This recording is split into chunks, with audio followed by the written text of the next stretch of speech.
سب سے پہلے یہ کتاب ایک مقدمہ،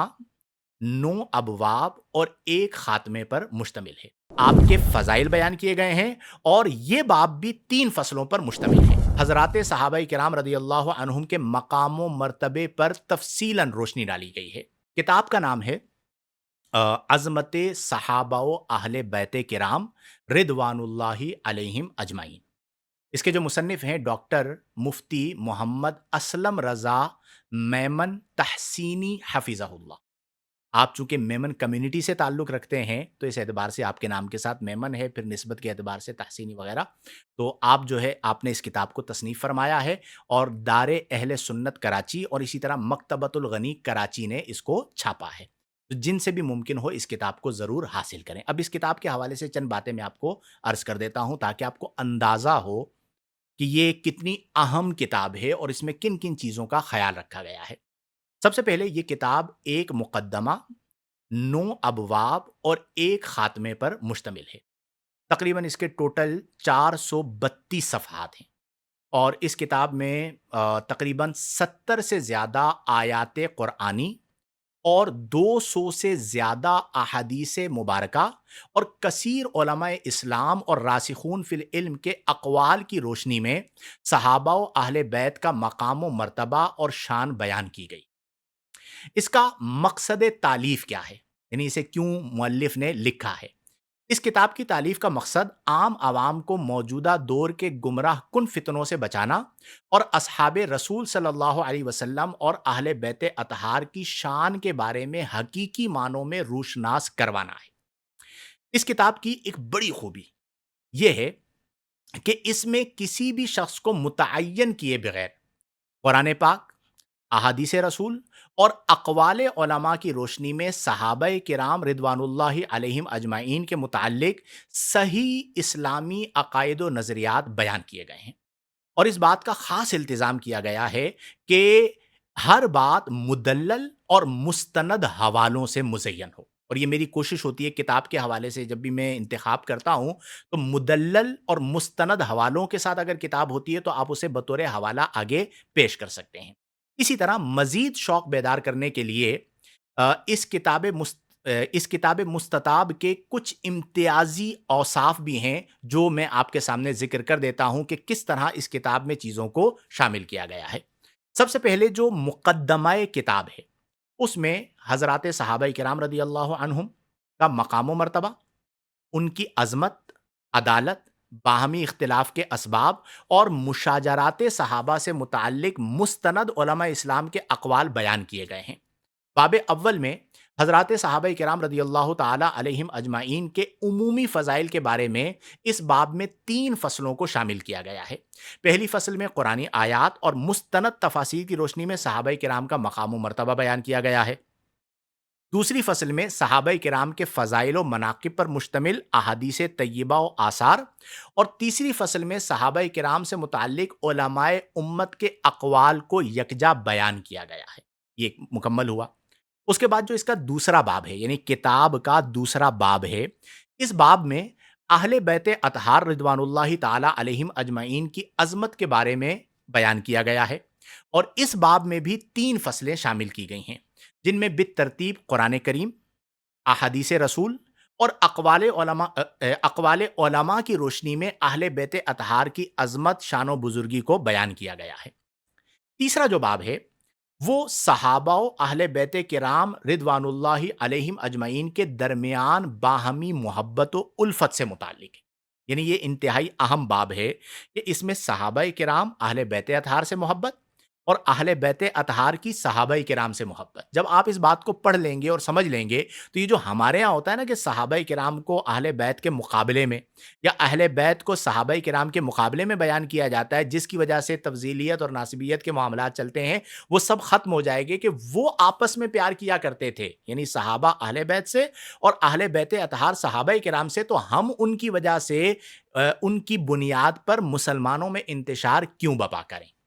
اب یہ جو باب ہے اس باب میں 4 فصلیں ہیں۔ پہلی فصل میں صحابہ کرام بشمول اہل بیت اطہار سے متعلق قرآنی آیات بیان کی گئی ہیں۔ دوسری فصل میں انہی نفوس قدسیہ کی باہمی محبت سے متعلق صحیح اور حسن احادیث کو بیان کیا گیا ہے۔ تیسری فصل میں صحابہ کرام اور اہل بیت اطہار کی باہمی محبت، ادب اور احترام کے متعلق علماء امت کے مختلف اقوال کو، جو چنیدہ اقوال ہیں، انہیں ذکر کیا گیا ہے۔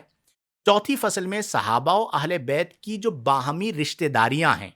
اور ان کے ناموں میں جو یکسانیت ہے اسے بیان کیا گیا ہے، یعنی صحابہ اور اہل بیت کے درمیان رشتہ داریوں کو، اور صحابہ کے نام اہل بیت کے یہاں رکھے جاتے تھے، اہل بیت کے نام صحابہ کے یہاں رکھے جاتے تھے، اس بات کو بیان کیا گیا ہے۔ یہ بھی اہم ترین حصہ ہے، اسے ضرور آپ مطالعہ کیجئے گا۔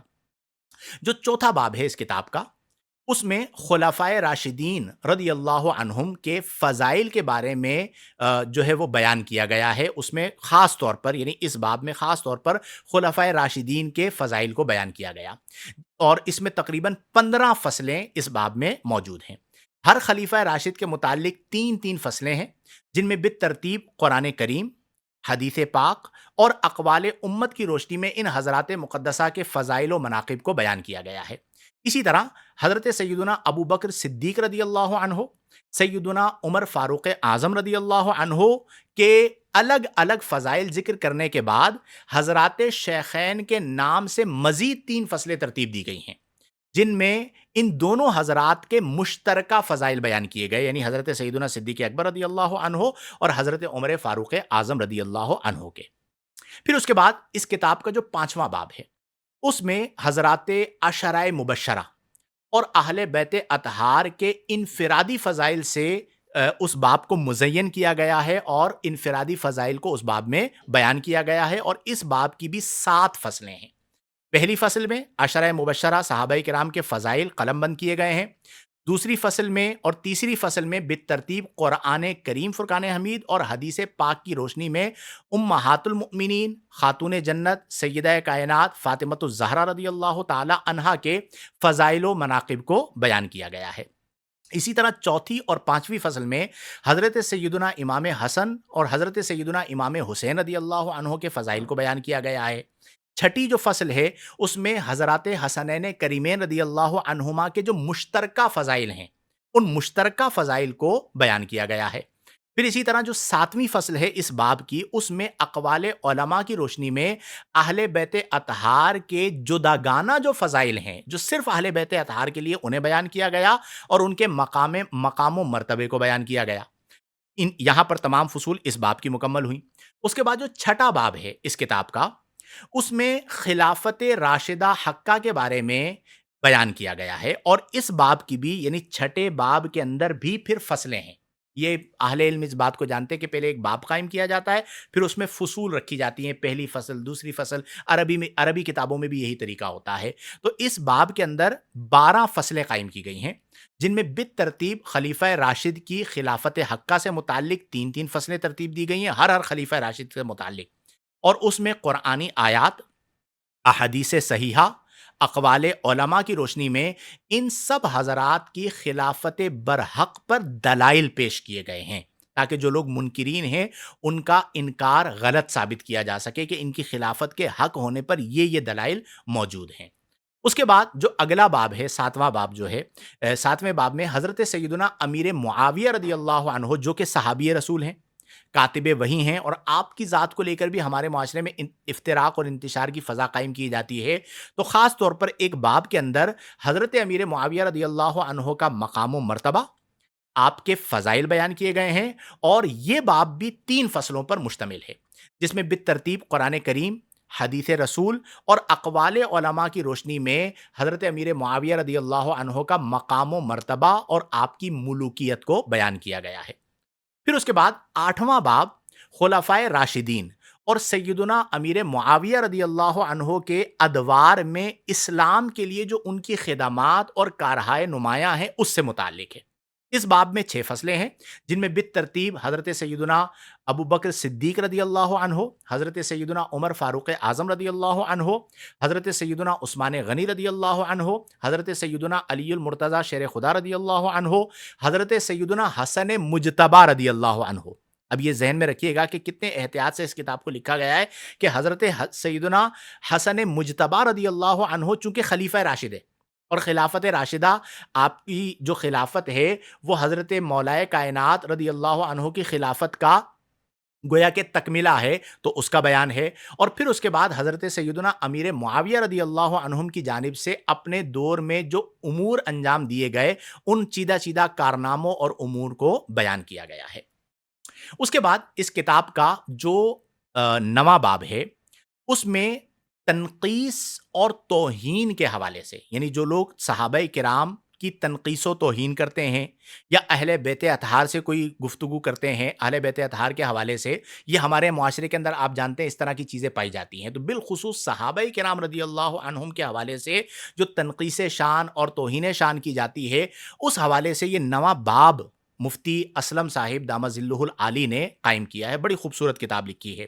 اور اس باب میں یعنی نویں باب میں بھی 3 فصلیں ہیں۔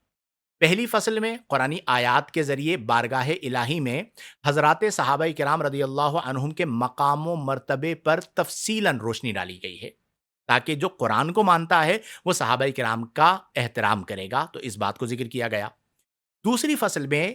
جو لوگ تنقید و توہین صحابہ کا ارتکاب کرتے ہیں ان کے لیے ممانعت سے متعلق جو احادیث مبارکہ ہیں انہیں جمع کیا گیا ہے، تاکہ وہ احادیث کو سن کر اپنی زبانوں کو روک سکیں۔ تیسری اور آخری جو فصل ہے اس باب کی، اس میں صحابہ کرام کی شان میں جو گستاخی کرنے والے بدنصیب ہیں ان سے متعلق علماء امت کے اقوال کیا ہیں ان اقوال کو پیش کیا گیا ہے، اور پھر اس کے بعد اس کتاب کا ایک خاتمہ ہے۔ اس خاتمے میں حضرت سیدنا امیر معاویہ رضی اللہ عنہ پر وارد کیے گئے چند مشہور جو اعتراضات ہیں، کیونکہ ہمارے معاشرے میں ایسے لوگ ہیں جو آپ کی صحابیت کے بھی منکر ہیں اور طرح طرح کے اعتراضات کرتے ہیں، تو اس کے جوابات بھی ہمیں معلوم ہونے چاہیے، تو وہ تمام جو مشہور اعتراضات ہیں انہیں لکھا گیا اور ان کے مدلل جوابات تحریر کیے گئے ہیں، اور ان جوابات میں حسب ضرورت بعض راویوں پر کلام محدثین کی روشنی میں جرح و تعدیل بھی کی گئی ہے، تاکہ اگر کوئی کہے کہ یہ حدیث آپ لے کر آئے اس میں تو فلاں راوی ہے تو اس کی جرح و تعدیل آپ کو اسی کتاب میں مل جائے گی۔ اور پھر اس کے بعد کتاب کے آخر میں صحابہ کرام رضی اللہ عنہم اور اہل بیت اطہار رضی اللہ عنہم کے موضوع پر لکھی جانے والی چند مشہور کتب اور ان کے مؤلفین کے اسما بھی تحریر کیے گئے ہیں، تاکہ جو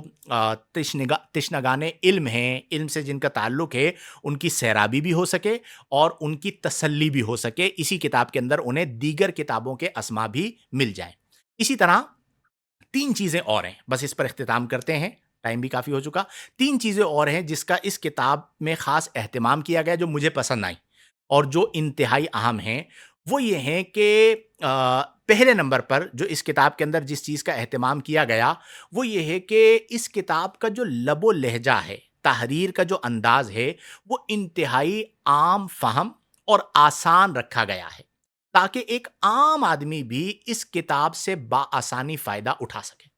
اور یہ فائدہ میرے نزدیک پہلے نمبر پر ہوتا ہے۔ کئی ایسی کتابیں ہیں جو لوگ جان بوجھ کے، مجھے ایسا لگتا ہے بعض لوگوں کے بارے میں، چونکہ آپ نام نہیں جانتے، وہ مشکل بحثیں لے کر آئیں گے یا الفاظ کا انتخاب مشکل کریں گے تاکہ پتہ چلے کہ مصنف کتنا مبلغ علمی رکھتا ہے۔ تو کتاب آپ نے لکھی لوگوں کے نفع کے لیے، تو اس طرح اسے آسان رکھیں تاکہ لوگوں کو نفع ہو۔ اور مفتی اسلم صاحب دامت ظلہ العالی چونکہ عوامی آدمی ہیں، عوام سے ان کا تعلق رہتا ہے، اور ایک ملک میں یہ باقاعدہ اوقاف کے ادارے میں ہیں، خدمات سر انجام دے رہے ہیں برسہ برس سے، پاکستان میں بھی ان کی تحریری حوالے سے بڑی خدمات ہیں، تو انہوں نے خاص طور پر اس کا اپنے تجربات اور اپنے مشاہدات کی روشنی میں خیال رکھا کہ کتاب بالکل عام فہم ہونی چاہیے، ایک عام آدمی بھی اس کتاب کو پڑھے گا تو وہ اس کو سمجھ سکتا ہے۔ دوسرا جو بہترین کام ہے وہ یہ ہے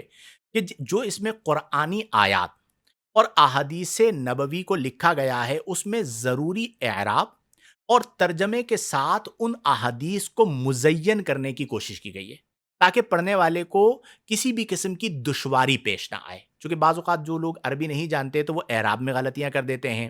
ترجمے کے اندر غلطی کر دیتے ہیں، تو دونوں چیزوں کا خاص خیال رکھا گیا ہے تاکہ عام لوگ فائدہ اٹھا سکیں۔ تیسرا اور آخری فائدہ، یعنی جو چیز اس کتاب کو مزید اٹریکٹیو بناتی ہے، آپ کو پڑھنے پر ابھارے گی، آپ اس سے اکتساب علم کر سکتے ہیں، وہ یہ ہے کہ اس کتاب میں حدیث مبارکہ تحریر کرتے وقت انتہائی کوشش کی گئی ہے کہ جو بھی حدیث ذکر کی جائے وہ مرتبہ صحیح یا مرتبہ حسن میں ہو، یعنی صحیح حدیث ہو ھذا حدیث صحیح، یا حسن حدیث ہو کہ ھذا حدیث حسن، اور حاشیے میں اس کا مکمل حوالہ کہ یہ حدیث کس کتاب سے لی گئی ہے، اور اس کا حکم، دونوں چیزوں کو صاحب کتاب نے لکھ دیا ہے تاکہ کسی کو کسی طرح کی دقت نہ رہے کہ اور بعد میں بعض منکرین کی طرف سے یا معترضین کی طرف سے یہ نہ ہو کہ جی اس میں تو ضعیف حدیثیں ہیں، اس میں تو فلاں راوی ہے۔ تو ایک ایسی کتاب آپ نے مفتی اسلم صاحب دامت ظلہ العالی نے تحریر فرما دی ہے کہ اگر آپ اس ایک کتاب کا مطالعہ کر لیں گے، بالاستیاب میری آپ سے گزارش ہے کہ ابتدا سے انتہا تک آپ اس کتاب کو پڑھیے، تو آپ کی تسلی اور تشفی ہو جائے گی، اور وہ جو ہمارے ہاں ناسبیت کے فتوے اور تفضیلیت کے فتوے لگ رہے ہوتے ہیں وہ سب ختم ہو جائیں گے، اور آپ بھی اس نتیجے پر پہنچیں گے کہ حب اہل بیت تفضیلیت کا نام نہیں ہے، اور حب صحابہ ناسبیت کا نام نہیں ہے۔ حب صحابہ و اہل بیت یہ دونوں ہمارے ایمان کا تقاضا ہے، اور الحمدللہ ہمارا اہل سنت کا تو منہج یہ ہے۔ اس بات پر اس تعارف کا اختتام کرتے ہیں کہ ہمارا تو منہج اور طریق یہ ہے کہ اہل سنت کا ہے بیڑا پار اصحاب حضور، نجم ہے اور ناؤ ہے اطرت رسول اللہ۔ تو ہمارا بیڑا اس لیے پار ہے کہ جو رسول اللہ کے صحابہ ہیں وہ ستاروں کی مانند ہے، اصحابی کن نجوم حدیث مبارکہ ہے، اور جو نبی کریم صلی اللہ علیہ وسلم کی اطرت ہے، سادات ہیں، اہل بیت اطہار ہیں، وہ کشتی کی مانند ہے۔ تو اہل بیت کی کشتی میں ہم سوار ہیں اور ستاروں سے ہم رہنمائی لے رہے ہیں، تو انشاءاللہ نجات مل جائے گی۔ اس کتاب کو پڑھنے کے بعد یہ تمام چیزیں ختم ہو جائیں گی۔ اللہ تبارک و تعالی حضرت مصنف مد ظلہ العالی کی اس خدمت کو قبول فرمائے، اور ہم تمام کو اس کتاب کو پڑھنے کی توفیق عطا فرمائے، امت مسلمہ کو اس کتاب سے نفع حاصل کرنے کی توفیق عطا فرمائے، اور قرآن و سنت کے مطابق زندگیاں ہم تمام کو بسر کرنے کی توفیق عطا فرمائے۔